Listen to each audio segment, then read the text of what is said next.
Welcome back to our channel மாணவன் ஆசிரியர். இந்த விட நம்ம என்னோட பார்க்க போகிறோம்னு பார்த்தீங்கன்னா 10th standard maths public examination March ஏப்ரலுக்கான கவர்மெண்ட்டோட அஃபிஷியல் ஒரிஜினல் கொஷின் பேப்பர் தான் பார்க்க போகிறோம். ஸோ 10ஆம் வகுப்பு மாணவர்கள் last minute 10th standard maths public examination March ஏப்ரலுக்கு ப்ரிப்பேர் ஆகிறதுக்கு கண்டிப்பாக இந்த கவர்மெண்ட்டோட அஃபிஷியல் ஒரிஜினல் கொஷின் பேப்பர் ரொம்ப யூஸ்ஃபுல்லாக இருக்கும். மொத்த மதிப்பெண் வந்து பார்த்தீங்கன்னா 100 மதிப்பெண். இதில் இருக்கக்கூடிய ஒரு மதிப்பெண் வினாக்கள் வந்து பார்த்திங்கன்னா ஒரு 12 வந்து கேட்பாங்க. 14 1 மார்க் வந்து கேட்பாங்க. நல்லா படிச்சுக்கோங்க. மெயினாக 2 மார்க் 3 மார்க் 2 மார்க்கு 5 மார்க்கு நல்லா படிச்சுக்கோங்க. கம்பல்சரி என்னென்ன சம் கேட்டிருக்காங்கன்னு சொல்லி ஜஸ்ட் உங்களுடைய அண்டர்லைன் எப்போவுமே எழுதும்போது வந்து பார்த்தீங்கன்னா ஃபார்முலாக்கெலாம் அண்டர்லைன் பண்ணுங்கள். அதே மாதிரி வந்து பார்த்தீங்கன்னா பாக்ஸ் போட்டு ப்ரெசன்டேஷன் பண்ணுங்கள். ஸோ நமக்கு 10th மேக்ஸ் பொறுத்த வரைக்கும் 2 மார்க் கொஸ்டின் இதில் இருக்கிறத எதுவுமே ஸ்கிப் பண்ணாதீங்க. எல்லாத்தையும் நல்லா வெல் ப்ராக்டிஸ் பண்ணிட்டு போங்க. 10 × 20 இதில் வந்து பார்த்திங்கன்னா நமக்கு 3 உறுப்புகளின் எக்ஸ் மதிப்பை காண்க. சம் ரொம்ப இம்பார்ட்டன்ட். சிம்பிளிஃபை கேட்பாங்க. பின்வரும் இருபடி சமன்பாட்டின் மூலங்களுடைய தன்மைகள்.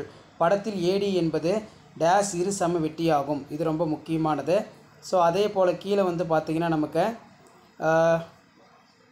நிரூபிக்கவும்.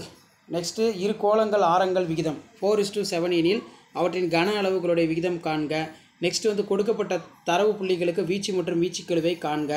அதே போல் கீழே வந்து பார்த்திங்கன்னா நமக்கு 10 × 5 50.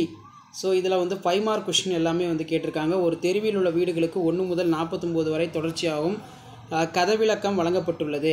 அதே மாதிரி வந்து பார்த்தோன்னா n தொடர் வரிசையின் முதல் n உறுப்புகளுடைய கூடுதல். நெக்ஸ்ட்டு பார்த்திங்கன்னா தியரம் பொறுத்த வரைக்கும் Pythagoras theorem, annual bisector theorem, தேல்ஸ் theorem நல்லா பார்த்துக்கோங்க. கோண இரு சமவெட்டி தியரத்தை எழுதுக. State the prove the angle bisector theorem. And then next வந்து இதில் நமக்கு என்ன கேட்டிருக்காங்கன்னு பாருங்கள். டைஸ் சம் கண்டிப்பாக கேட்பாங்க. ஸோ அதே மாதிரி கீழே கிராப் ஜாமெட்ரி 2 × 8 16 4 சென்டிமீட்டர் ஆரமுள்ள படம் வரைந்து அதன் மையத்திலிருந்து 11 சென்டிமீட்டர் தொலைவில் உள்ள ஒரு புள்ளியினை குறித்து அப்புள்ளியிலிருந்து வட்டத்திற்கு தொடுகோடு வரைய கேட்டிருக்காங்க. ஸோ நெக்ஸ்ட்டு என்ன கொஷின் கேட்டிருக்காங்கன்னு பார்த்தீங்கன்னா y = x² - 5x - 6 வரைபடம் வரைந்து அதனை பயன்படுத்தி x² - 5x - 14 = 0 சமன்பாட்டை வந்து பார்த்தீங்கன்னா சால்வ் பண்ண சொல்லியிருக்காங்க. ஸோ இதான் வந்து பார்த்தீங்கன்னா 10th standard maths public examination March ஏப்ரலுக்கான கவர்மெண்ட்டோட official original question paper. So video improve ஃப்ரெண்டுக்கு ஷேர் பண்ணுங்கள். மாணவன் ஆசிரியர் யூடியூப் சேனல் சப்ஸ்கிரைப் பண்ணுங்கள். அடுத்தடுத்து பார்த்தீங்கன்னா 10th standard maths public exam official original question paper இது வரைக்கும் நான் அப்லோட் பண்ணதெல்லாம் நல்லா பார்த்துக்கோங்க. மெயினாக வந்து பார்த்தீங்கன்னா கீ ஆன்சர் பார்த்துக்கோங்க. எப்படி வந்து பப்ளிக் எக்ஸாம் பேப்பர் வேல்யூஷன் கேப்பில் வேல்யூஷன் பண்ணுறாங்க அந்த அப்டேட்லாம் வரும். அதெல்லாம் உங்களுக்கு நோட்டிஃபிகேஷன் சேனலை சப்ஸ்கிரைப் பண்ணி கீழே இருக்கக்கூடிய பெல் ஐக்கானை ப்ரெஸ் பண்ணி ஆல்னு வைங்க. வீடியோ ஃப்ரெண்ட்ஸ்க்கு ஃபார்வர்ட் பண்ணுங்கள். தேங்க்யூ.